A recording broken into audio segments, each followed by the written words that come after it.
les pido por favor que vayan conmigo al Evangelio de Marcos, capítulo 3, y vamos a leer a partir del versículo 20 hasta el final del capítulo. Dice así la palabra del Señor: se agolpó de nuevo la gente, de modo que ellos ni aún podían comer pan. Cuando lo oyeron los suyos, vinieron para prenderle, porque decían: está fuera de sí. Pero los escribas que habían venido de Jerusalén decían que tenía a Beelzebú y que por el príncipe de los demonios echaba fuera a los demonios. Y habiéndolos llamado, les decía en parábolas: ¿cómo puede Satanás echar fuera a Satanás? Si un reino está dividido contra sí mismo, tal reino no puede permanecer. Y si una casa está dividida contra sí misma, tal casa no puede permanecer. Y si Satanás se levanta contra sí mismo y se divide, no puede permanecer, sino que ha llegado su fin. Ninguno puede entrar en la casa de un hombre fuerte y saquear sus bienes si antes no le ata, y entonces podrá saquear su casa. De cierto os digo que todos los pecados serán perdonados a los hijos de los hombres, y las blasfemias cualesquiera que sean. Pero cualquiera que blasfeme contra el Espíritu Santo no tiene jamás perdón, sino que es reo de juicio eterno, porque ellos habían dicho: tiene espíritu inmundo. Vienen después sus hermanos y su madre, y quedándose afuera enviaron a llamarle. Y la gente que estaba alrededor de él le dijo: tu madre y tus hermanos están afuera y te buscan. Él les respondió diciendo: ¿Y quién es mi madre y mis hermanos? Y mirando a los que estaban alrededor de él, dijo: he aquí mi madre y mis hermanos. Porque todo aquel que hace la voluntad de Dios, ese es mi hermano y mi hermana y mi madre. Yo recuerdo la primera vez que alguien me habló del Evangelio, a punto de cumplir los 18 años de edad.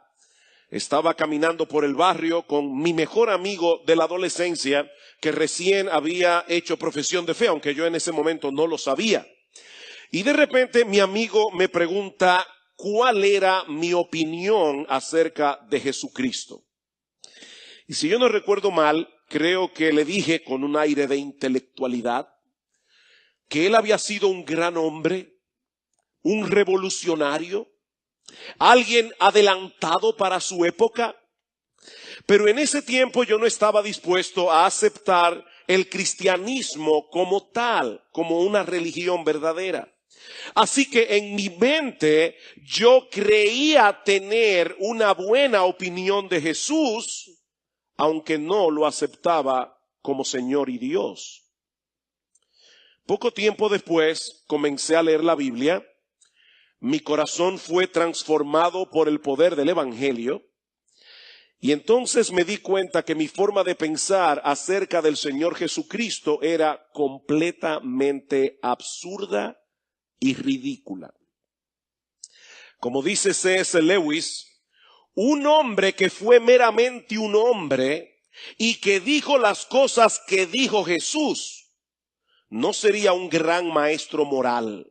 Sería un lunático, un loco, en el mismo nivel del hombre que dice ser un huevo pasado por agua. O si no, sería el mismísimo demonio. Tenéis que escoger: o ese hombre era y es el Hijo de Dios, o era un loco, o algo mucho peor. Podéis hacerle callar por necio, podéis escupirle y matarle como si fuera un demonio, o podéis caer a sus pies y llamarlo Dios y Señor. Pero no salgamos ahora con insensateces paternalistas, dice Lewis, acerca de que Jesús fue un gran maestro moral. Él no nos dejó abierta esa posibilidad. Y eso es precisamente lo que nosotros vemos en este pasaje de Marcos que vamos a estudiar en la mañana de hoy. Hay 3 escenas aquí en las que encontramos 3 opiniones distintas sobre la persona del Señor Jesucristo. Y este pasaje, amados hermanos y amigos que están aquí en esta mañana, nos forzan a definir la opinión que cada uno de nosotros tiene de él. Su familia pensó que era un demente. Los líderes religiosos de Israel dijeron que estaba endemoniado, pero Cristo nos presenta la alternativa de reconocerle como Señor. De ahí el título de mi mensaje en esta mañana: ¿demente, endemoniado o Señor? Bueno, veamos la primera alternativa, versículo 20. Y se agolpó de nuevo la gente, de modo que ellos ni aún podían comer pan. Una de las características del Evangelio de Marcos es que casi siempre que se mencionan las multitudes, lo hace con una connotación negativa, y ese es el caso de este pasaje. Estas personas parecen seguir a Jesús con entusiasmo, pero la mayoría no estaba interesada en el mensaje de salvación que él vino a proclamar. Ellos querían obtener de él algún beneficio temporal. Ellos querían monopolizar el poder de Jesús, sobre todo para sanar enfermedades. Y estaban tan absortos en su propia problemática que no les importaba si Jesús o sus discípulos comían o no. Él estaba allí para servirles, aunque eso les impidiera satisfacer sus necesidades más básicas, como comer o beber. Y eso es típico de las personas egocéntricas. Yo recuerdo hace muchos años, una persona me llamó a casa para hacerme una pregunta. Eran como las 11:00 de la noche. Y yo pensé dentro de mí, esa pregunta no era tan importante como para que me llame a esta hora. Pero esta persona pensaba que su problema era tan importante que él podía llamar a cualquiera a las 11:30 de la noche para hacerle la pregunta. Otra semana yo había predicado la escuela dominical mañana y tarde, pero esa persona me llama exactamente al mediodía cuando yo estaba comiendo para hacerme otra pregunta. Y la pregunta tampoco era importante. La tercera vez que me lo hizo, yo hablé con él. Y le dije, mira fulano, quiero que sepan, no me siento molesto contigo, pero estoy preocupado por ti. Definitivamente estos episodios me hacen ver que tú eres una persona egocéntrica.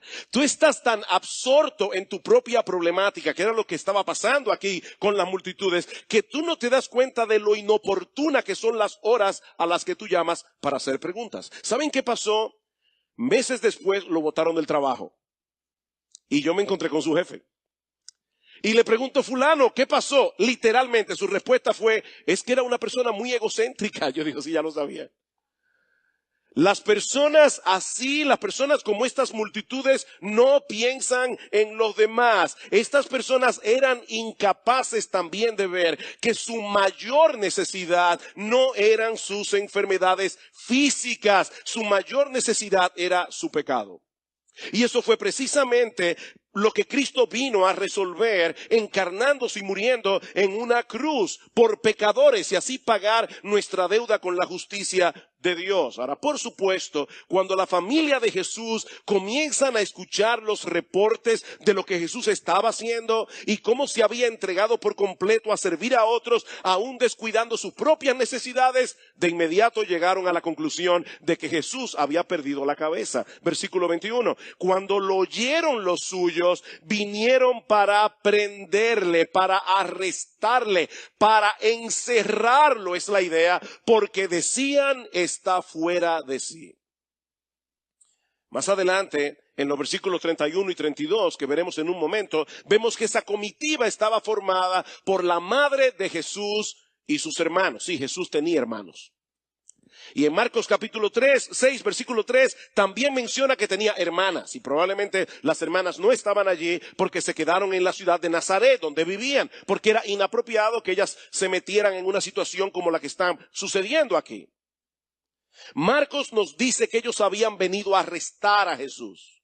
Ellos venían a ponerlo bajo custodia porque pensaban que él estaba fuera de sí. Seguramente ellos tenían temor de que Jesús deshonrara a su familia con su conducta extraña o que se hiciera daño a sí mismo. Así que ellos deciden hacerse cargo de Jesús. Desde la perspectiva de su familia, el Señor Jesucristo era un lunático, era un megalómano que había llegado a creer que Él era el Mesías anunciado por los profetas del Antiguo Testamento, el gran descendiente de David que habría de sentarse como rey sobre su trono. Ahora pónganse por un momento, mis amados hermanos, en el lugar de los hermanos y las hermanas de Jesús. Por 30 años habían compartido con él. como cualquier familia judía de la época. Por favor, no se imaginen a Jesús como niño, sentado todo el día en una silla, leyendo las escrituras del Antiguo Testamento. Porque Jesús fue un niño, igual que el niño tuyo. Excepto que él no tenía pecado. Jesús probablemente jugó trúcamelo y jugó al escondido y a la latica con su hermano. Yo no sé si esos juegos existían, ¿verdad?, en Israel, pero el punto es que Jesús era un niño como cualquier niño, excepto que él no tenía pecado, porque él era Dios encarnado. Hay un himno que dice: "Oh aldehuela de Belén, afortunada tú, que tuviste en tu seno al Salvador", y en un momento dado dice que en el pesebre las vacas mugiendo despiertan al Señor, pero no llora el niño porque es puro amor. Eso es mentira. Probablemente cuando las vacas comenzaban a mugir, el niño se despertaba y se despertaba llorando. Jesús era un ser humano, 100% hombre y 100% Dios. Así que de repente los hermanos y las hermanas de Jesús, que habían compartido con él por 30 años, ahora le escuchan decir que él es el Salvador del mundo, que él es el Dios encarnado. Mis hermanos, si Jesús era un hombre común y corriente, la preocupación de su familia estaba más que justificada. Como dice C.S. Lewis, las cosas que el Señor decía de sí mismo no nos permiten asumir una posición neutral con respecto a Él. Y yo sospecho que la intención de Marcos al darnos a conocer este detalle de su vida familiar es hacernos conscientes de esta realidad. Mi amigo que estás aquí en esta mañana, con Cristo es todo o nada. Es todo o nada.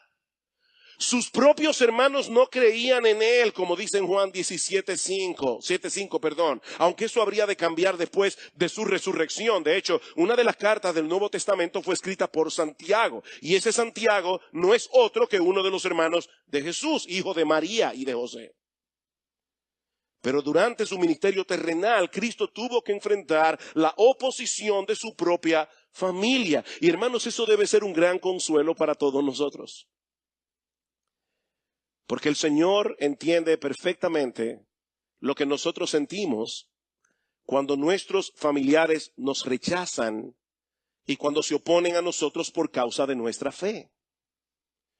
El Señor dice claramente en Mateo capítulo 10, versículo 34, que Él iba a ser motivo de división en el seno familiar por el tipo de lealtad que Él requiere de los suyos. No penséis que he venido para traer paz a la tierra. No he venido para traer paz, sino espada, porque he venido para poner en disensión al hombre contra su padre, a la hija contra su madre, a la nuera contra su suegra, y los enemigos del hombre serán los de su propia casa. Así que mi hermano, Jesús te entiende. Él no solo lo sabe porque es Dios, sino también porque fue su experiencia como hombre. Así que si tu familia te ve como un bicho raro, porque ahora eres cristiano, recuerda que eso viene incluido en el paquete de la salvación y que el Señor Jesucristo entiende perfectamente tu tristeza y tu aflicción. Pero ahora Marcos deja esa escena en suspenso para presentarnos un cuadro más perturbador todavía. Versículo 22. Pero los escribas que habían venido de Jerusalén decían que tenía a Beelzebú y que por el príncipe de los demonios él echaba fuera a los demonios. Así como los familiares de Jesús vinieron desde Nazaret para apresarlo, un grupo de teólogos vino de Jerusalén para tratar de neutralizar su ministerio. Los escribas eran hombres muy influyentes en el tiempo del Señor, por el conocimiento que ellos tenían de las escrituras del Antiguo Testamento. Eran los teólogos de la época. Y el hecho de que este grupo viniera de Jerusalén, donde estaba el centro de la adoración de Israel, les daba todavía más prestigio. Ahora, hay un detalle en esta historia que Marcos no incluye en su relato, pero que sí lo encontramos en el pasaje paralelo del Evangelio de Mateo. Y es que Jesús acababa de sanar a un endemoniado, ciego y mudo, y le sanó de tal manera que el ciego y mudo veía y hablaba. Imagínense esto. Un individuo endemoniado, ciego y mudo, Jesús lo sana delante de todo el mundo y restaura plenamente a este hombre. El milagro fue tan evidente que los escribas no podían negarlo. Pero entonces trataron de desacreditar a Jesús, acusándolo de dos cosas gravísimas. En primer lugar, que él estaba poseído por Belcebú, es decir, por Satanás. Y en segundo lugar, que era por medio de ese poder diabólico que Jesús hacía los milagros que hacía, incluyendo el hecho de expulsar demonios. En un momento vamos a hablar acerca del famoso pecado imperdonable que a tantas personas perturba. Vamos a hablar de lo que es la blasfemia contra el Espíritu Santo y que según el Señor Jesucristo es un pecado que no puede ser perdonado. Pero por ahora solo quiero resaltar que ese pecado imperdonable está íntimamente asociado con esta acusación de los escribas. Ellos no pueden negar el milagro que acaban de presenciar, pero como no quieren reconocer a Jesús como Señor, como no quieren someterse a su autoridad, ellos se atreven a hacer una acusación que no solo es increíblemente blasfema, sino totalmente absurda. Versículo 23. Y habiéndolos llamado Jesús, les decía en parábolas: ¿cómo puede Satanás echar fuera a Satanás? Si un reino está dividido contra sí mismo, tal reino no puede permanecer. Y si una casa está dividida contra sí mismo, tal casa no puede permanecer. Y si Satanás se levanta contra sí mismo y se divide, no puede permanecer, sino que ha llegado a su fin. Mis hermanos, la lógica del Señor Jesucristo es irrefutable. ¿Cómo es posible que el poder para echar fuera demonios provenga del príncipe de los demonios? Eso es totalmente ridículo. Ningún ser inteligente, y Satanás lo es, va a darle poder a alguien que está tratando de destruir el reino que él está tratando de construir. Así que esta acusación de parte de los escribas pone en evidencia la realidad de que su ceguera era completamente voluntaria. Ellos no podían ver que el poder y la autoridad de Jesús proviene de Dios porque ellos tomaron la decisión de no verlo. Y como dice el refrán, no hay nadie más ciego que el que no quiere ver. Ahora noten que el Señor no solo presupone aquí la existencia de Satanás, sino que Él reconoce que Satanás está construyendo un reino. ¿Se dieron cuenta? Un reino de confusión, un reino de caos, un reino de maldad. Satanás está empeñado en mantener al hombre en su estado de esclavitud y hacer todo lo posible para impedir el avance del evangelio. Marcos acaba de leer un resumen de lo que ha de ser esta ley que va a ser propuesta en la Cámara de Diputados este próximo martes. ¿Saben, mis hermanos, qué es lo que está detrás de este proyecto de ley? ¿Cuál es la agenda que está detrás de este proyecto de ley? Es frenar el evangelio a final de cuentas. Porque quieren prohibirnos que nosotros prediquemos fielmente la palabra del Señor. ¿Qué va a suceder si una ley como esta es aprobada y viene cualquier persona del grupo LGBT y le dice a los pastores de iglesia bíblica del Señor Jesucristo que quieren ser casados aquí? ¿Saben lo que está pasando en Estados Unidos? Esto es un tremendo problema. Están coartando nuestra libertad de expresión. Si predicamos de la carta de Pablo a los romanos, vamos a tener que saltar Romanos capítulo 1, versículo 18 al 25 y un montón de otros textos de las escrituras que no vamos a poder predicar.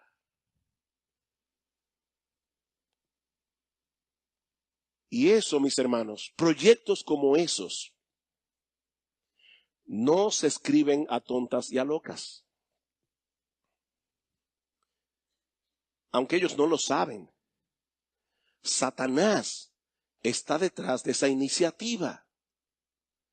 Él está tratando de construir su reino. Así que en vez de levantarse contra sí mismo y poner su reino en peligro, él está más bien defendiendo sus murallas a como dé lugar. Si fuera por Satanás, su dominio sobre los hombres nunca tendría fin. Pero, gloria al Señor, que el diablo no tiene la última palabra. Gloria al Señor, que él no puede ir por encima del poder de uno que es más fuerte que él. Versículo 27. Ninguno puede entrar en la casa de un hombre fuerte y saquear sus bienes si antes no le ata, y entonces podrá saquear su casa. Alguien ha dicho que este es uno de los pasajes más esperanzadores de las Escrituras. Satanás es el hombre fuerte que tiene a un montón de seres humanos cautivos en su reino de pecado. Pero el Señor Jesucristo se está presentando aquí como aquel que ha invadido la casa del hombre fuerte para atarle y saquear sus bienes. ¿Cuándo entró Jesús en la casa del hombre fuerte? Cuando se hizo hombre. Jesús se encarnó, el Hijo de Dios se hizo hombre y penetró en la ciudadela de Satanás. Y luego le ató a través de su muerte y de su resurrección, de tal manera que ahora nuestro bendito, glorioso, majestuoso Señor y Salvador Jesucristo puede tomar de ese reino a todos los que Él quiere tomar. Mis hermanos, nuestro bendito Señor y Salvador Jesucristo es mucho más fuerte que el hombre fuerte. Él venció cada una de sus tentaciones en el monte de la tentación y luego fue a la cruz del Calvario para hacer posible la liberación de millones de cautivos. Así que lo que parecía una terrible derrota para el Hijo de Dios fue en realidad una victoria aplastante contra el imperio del mal. Es por eso que Pablo dice en Colosenses capítulo 1, versículo 12, que los creyentes debemos con gozo dar gracias al Padre que nos ha librado del reino de las tinieblas y nos ha trasladado al reino de su amado Hijo, en quien tenemos redención, en quien tenemos liberación por su sangre, el perdón de pecados. Nosotros tenemos libertad por medio de su muerte. Jesucristo venció en debilidad, muriendo en la cruz para luego reinar en poder al resucitar de entre los muertos. En Juan capítulo 12, unas horas antes de la crucifixión, escuchen lo que dice el Señor en el versículo 31. Ahora es el juicio de este mundo. Ahora el príncipe de este mundo será echado fuera. Y si yo fuere levantado de la tierra, a todos atraeré a mí mismo. Y decía esto dando a entender de qué muerte iba a morir. Lo que pareció una derrota para Jesús fue en realidad una aplastante victoria. Y mi amado hermano, mi amada hermana, si tú eres creyente, tú disfrutas ahora de la victoria de Jesús. El hombre más fuerte está al lado tuyo para darte la gracia que necesitas en tu lucha contra el pecado que todavía mora en ti. Así que, mi hermano, no hay razón alguna para vivir en derrota y en temor. No hay razón. Que presenten todos los proyectos de ley que ellos quieran presentar. Nosotros en esta guerra estamos del lado del vencedor. Estamos del lado del vencedor. Nuestro bendito Señor y Salvador Jesucristo, que vino a deshacer las obras del diablo, como dice en Primera de Juan, capítulo 3, versículo 8. De manera que el poder que Jesús demostró sobre los demonios al echarlos fuera durante su ministerio terrenal no era más que un preámbulo de su victoria final sobre todos los poderes de las tinieblas. Y esa victoria final será sellada para siempre cuando nuestro Señor Jesucristo regrese en gloria. Pero la acusación de los escribas no solo era ridícula y blasfema, era sumamente peligrosa. Versículo 28. De cierto os digo que todos los pecados serán perdonados a los hijos de los hombres. Y las blasfemias, cualesquiera que sean, pero cualquiera que blasfeme contra el Espíritu Santo no tiene jamás perdón, sino que es reo de juicio eterno. porque ellos habían dicho tiene espíritu inmundo. Miren, mis hermanos, este es uno de los textos que más perturbación ha causado en la mente de muchos cristianos que se preguntan atormentados si acaso alguna vez han cometido este pecado imperdonable de que el Señor habla aquí. Ahora, antes de pasar a considerar el significado de estas terribles palabras, hermanos, yo no quisiera que pasaran por alto la sorprendente declaración del versículo 28, porque es en el marco de esta declaración que Jesús menciona el pecado imperdonable. Escuchen otra vez. Todos los pecados serán perdonados a los hijos de los hombres. Y las blasfemias, cualesquiera que sean. Nuestro Dios está dispuesto a perdonar cualquier persona que venga a Cristo en arrepentimiento y fe, sin importar los pecados que haya cometido a lo largo de su vida, sin importar cuántas veces hayan blasfemado su nombre. Eso es lo que Jesús está diciendo aquí. La palabra blasfemia significa hablar maliciosamente o decir cosas injuriosas contra alguien. Y cuando la blasfemia es contra Dios, implica usar palabras hostiles, palabras despectivas en su contra. Blasfemar a Dios es pisotear su honor, es pisotear su gloria con nuestro hablar. Pero mis hermanos, la bondad y la misericordia de Dios es tan amplia que si una persona se arrepiente, Él está dispuesto a perdonarlo aunque haya blasfemado su santo y bendito nombre. Increíble. Mis hermanos, dentro del pueblo de Dios, nosotros encontramos personas que han cometido los pecados más horribles, los pecados más abominables que podemos imaginar, porque su perdón no tiene límites. El perdón de Dios no tiene límites. Escribiendo a los hermanos de Corinto, en 1 Corintios capítulo 6, versículo 9, dice Pablo: ¿no sabéis que los injustos no heredarán el reino de Dios? No erréis, ni los fornicarios, ni los idólatras, ni los adúlteros, ni los afeminados, ni los que se echan con varones, ni los ladrones, ni los avaros, ni los borrachos, ni los maldicientes, ni los estafadores heredarán el reino de Dios. Pero ahora escuchen, y esto erais algunos. Mas ya habéis sido lavados, ya habéis sido santificados, ya habéis sido justificados en el nombre del Señor Jesús y por el Espíritu de nuestro Dios. Mis hermanos, dentro de la membresía de la iglesia en Corinto había un catálogo muy variado de pecadores perdonados por la gracia de Dios. Así de abundante es la misericordia y la compasión de nuestro Señor. Pensemos por un momento en el apóstol Pablo, el hombre que escribió por lo menos 13 de los 27 libros que componen el Nuevo Testamento, porque no sabemos si él es el autor de la carta a los hebreos. Pero ¿quién era Pablo antes de conocer al Señor?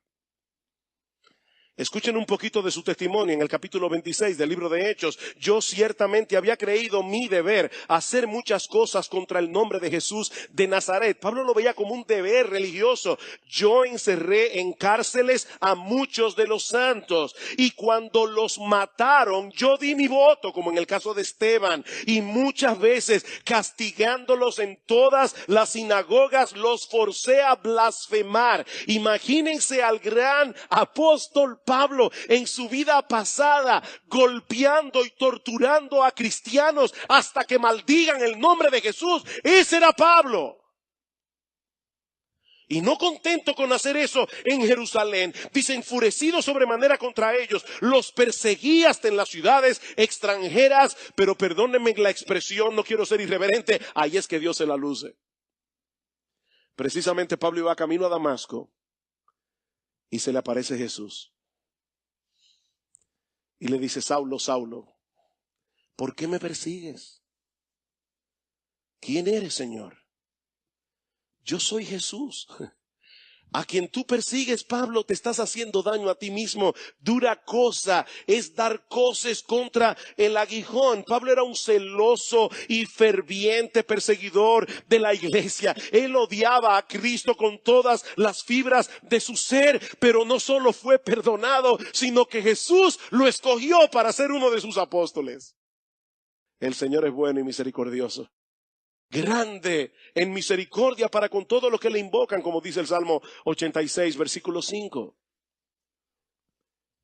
Mi amigo, no importa la clase de pecado que tú hayas cometido en tu vida, Dios está dispuesto a perdonarte si vienes a Cristo en arrepentimiento y fe.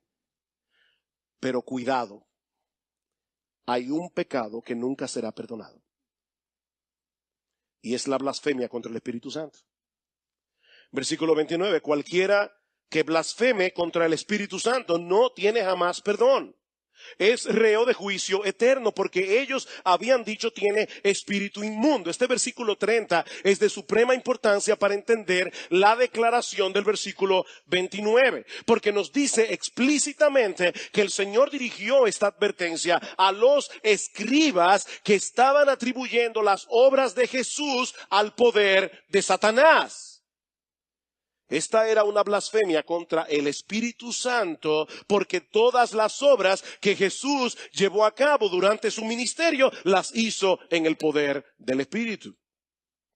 Ahora recuerden que los escribas tenían mucho conocimiento de las Escrituras, y que en esta ocasión ellos habían sido testigos de una obra milagrosa que evidentemente había sido llevada a cabo por el poder de Dios. En otras palabras, estos hombres no hablaban en ignorancia. Ellos maldecían y blasfemaban contra el Espíritu Santo con una plena conciencia de lo que estaban haciendo. Ellos decidieron ir en contra de toda evidencia para no dar su brazo a torcer, llegando al colmo de atribuirle al poder de Satanás lo que obviamente había sido hecho por el poder del Espíritu a través de la persona de Jesús. Y el texto da a entender que esto era algo que ellos estaban haciendo reiteradamente.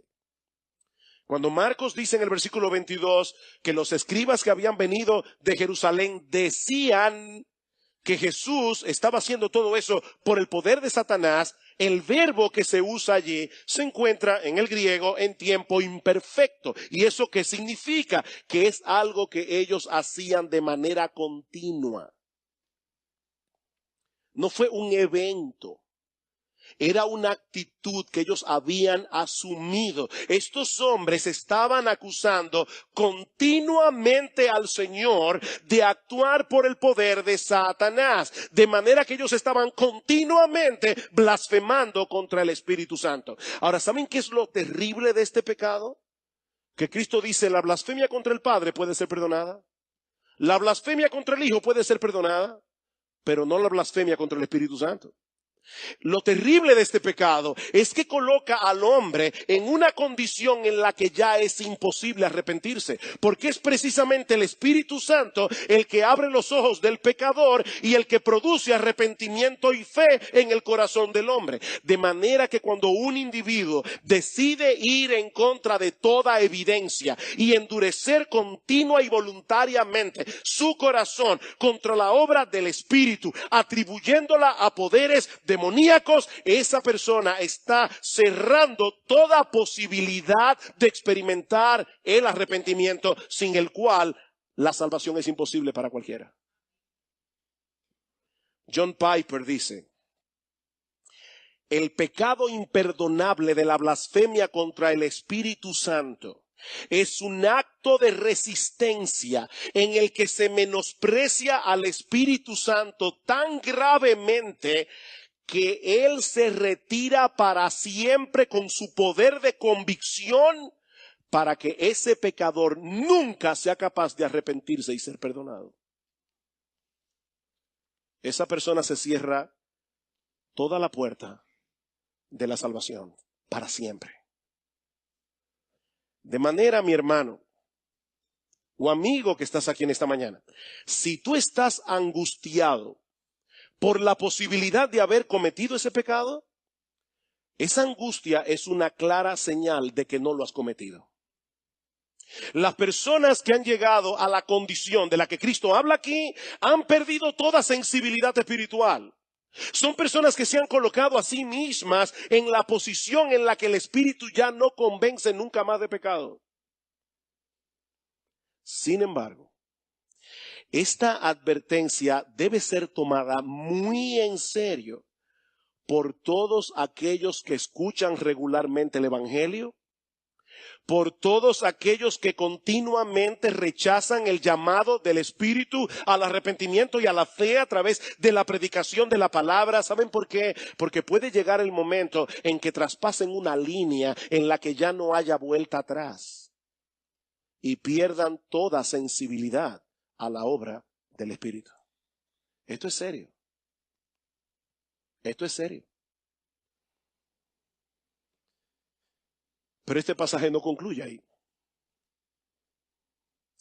Marcos agrupó estas historias de tal manera que al final nos deja una nota de esperanza. Los familiares de Jesús pensaban que él estaba loco. Los escribas lo acusaron de ser un endemoniado. Pero dentro de la multitud había un grupo de personas que por la gracia y la misericordia de Dios habían reconocido a Cristo como el Señor de sus vidas. Versículo 31.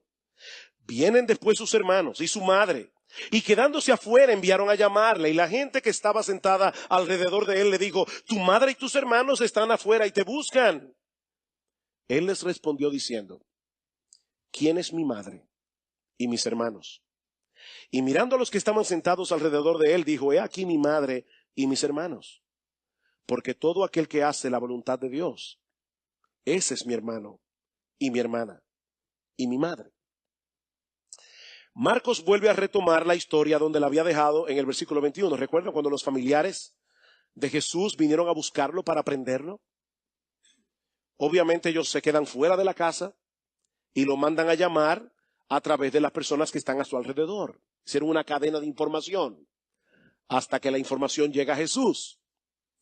Señor, tu familia está allá afuera y te buscan. Pero el Señor aprovecha esta oportunidad para enseñarnos que Él vino a levantar una nueva familia. Él vino a construir la familia de la fe, compuesta por personas que han sido rescatadas de ese reino de pecado, donde el yo está sentado en el trono. Personas que ahora encuentran gozo y deleite en hacer la voluntad de Dios. Dice Cristo: esos son mis verdaderos hermanos y mis verdaderas hermanas. Ahora, noten, hermanos, que Jesús no está diciendo aquí que la forma de llegar a ser parte de la familia de Dios es obedeciendo la voluntad de su Padre. No. Es a través de la fe y el arrepentimiento que venimos a formar parte del reino de Dios. ¿Recuerdan ustedes cuando empezamos a estudiar el Evangelio de Marcos, capítulo 1, versículo 14, cómo Cristo comenzó predicando en Galilea el Evangelio del reino de Dios, diciendo: el tiempo se ha cumplido, el reino de Dios se ha acercado, arrepentíos y creed en el Evangelio? Esa es la demanda para entrar en el reino de Dios. No la obediencia. Lo que Cristo nos enseña en este pasaje es que la evidencia de que una persona realmente se ha arrepentido y ha creído en Él es el hecho de que ahora hace la voluntad de Dios, no perfectamente, pero sí sinceramente. ¿Cómo una persona puede decir yo me he arrepentido? Que significa dar vuelta atrás a tu vida de pecado y seguir viviendo en pecado. O como una persona puede decir yo he confiado en Cristo para salvación, pero al final de cuentas sigue confiando en sí mismo y haciendo lo que su yo quiere hacer. De manera que la fe y el arrepentimiento, que son lo que nos abre la puerta para entrar en el reino, se evidencia a través de la obediencia. Como dice un comentarista, la obediencia no es lo que origina nuestra relación con Dios, sino la fe. Pero la obediencia es una señal de que hemos creído. O como dice Tim Keller, el hijo de familia no obedece para ser amado y aceptado. Él obedece porque él ya ha sido amado y aceptado. Así que, mi hermano amado, Mi hermana querida, si tú has venido delante de Dios en arrepentimiento y fe, confiando únicamente en Cristo para el perdón de tus pecados, de manera que ahora encuentras deleite y gozo en hacer la voluntad de Dios en vez de hacer tu voluntad, entonces eres parte de esa nueva familia de la que el Señor nos habla en este pasaje. El Dios del cielo es tu Padre, Jesús es tu hermano y el Espíritu Santo es tu consolador y ayudador permanente. Y todo eso únicamente por gracia, por medio de la fe. He aquí entonces las tres alternativas que este pasaje pone delante de nosotros en esta mañana con respecto a Jesús. Si tomamos en serio las cosas que él decía de sí mismo, tenemos que estar de acuerdo con las palabras de C.S. Lewis que citábamos en la introducción de este mensaje. Podéis hacerle callar por necio, podéis escupirle y matarle como si fuera un demonio, o podéis caer a sus pies y llamarle Señor y Dios. Pero no salgamos ahora con insensateces paternalistas, dice Lewis, acerca de que Jesús fue un gran maestro moral, porque él no nos dejó abierta esa posibilidad. Y ahora yo te pregunto, ¿qué tú vas a hacer con Jesús a la luz de esta realidad? Porque no hacer nada es hacer algo. Si no estás dispuesto a postrarte ante Él como el Señor de tu vida, te pregunto, ¿es porque estás de acuerdo con los familiares de Jesús que durante su ministerio terrenal dijeron que Él estaba loco? ¿Eso es lo que tú piensas de esos?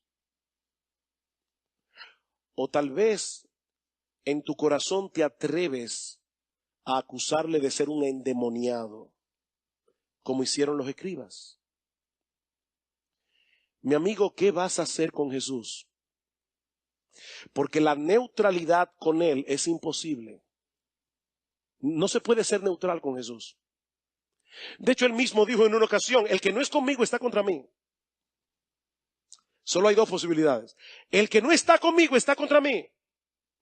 Un hombre que dice ser la segunda persona de la Trinidad, que vino a morir en una cruz para salvar a pecadores, o se rechaza completamente o se abraza de todo corazón. No hay alternativa. El problema es que acusar a Jesús de ser un demente, o peor aún, un endemoniado, es la cosa más absurda, aparte de la más blasfema, que un ser humano puede hacer. Un hombre en una condición mental o espiritual como la que se muestra aquí, que los familiares creían de Jesús y los escribas creían de Jesús, no habría podido hacer y decir lo que Jesús dijo e hizo. Y su tumba vacía permanece como una evidencia poderosa de la veracidad de sus palabras. Cristo murió en una cruz y se levantó de la tumba al tercer día. Y este grupo de hombres a quienes Jesús llamó mis hermanos, mis hermanas, mi madre, ese grupo de hombres que estaban atemorizados en el momento de la crucifixión, estuvieron dispuestos todos ellos a morir como mártires por proclamar la verdad de que Jesucristo es el Señor. ¿Sabes por qué? Porque le vieron resucitar de los muertos. Mi amigo, ¿qué vas a hacer con Jesús? Yo te ruego que no abandones este lugar en pie de guerra contra el Señor y Salvador Jesucristo, cuando Él te está dando hoy la oportunidad de encontrar en Él el perdón de todos tus pecados y de todas tus blasfemias, para ser aceptado hoy en la familia de la fe. Ven a Cristo. Pídele que cambie tu corazón. Pídele que perdone tus pecados. Sométete a su señorío y serás salvo.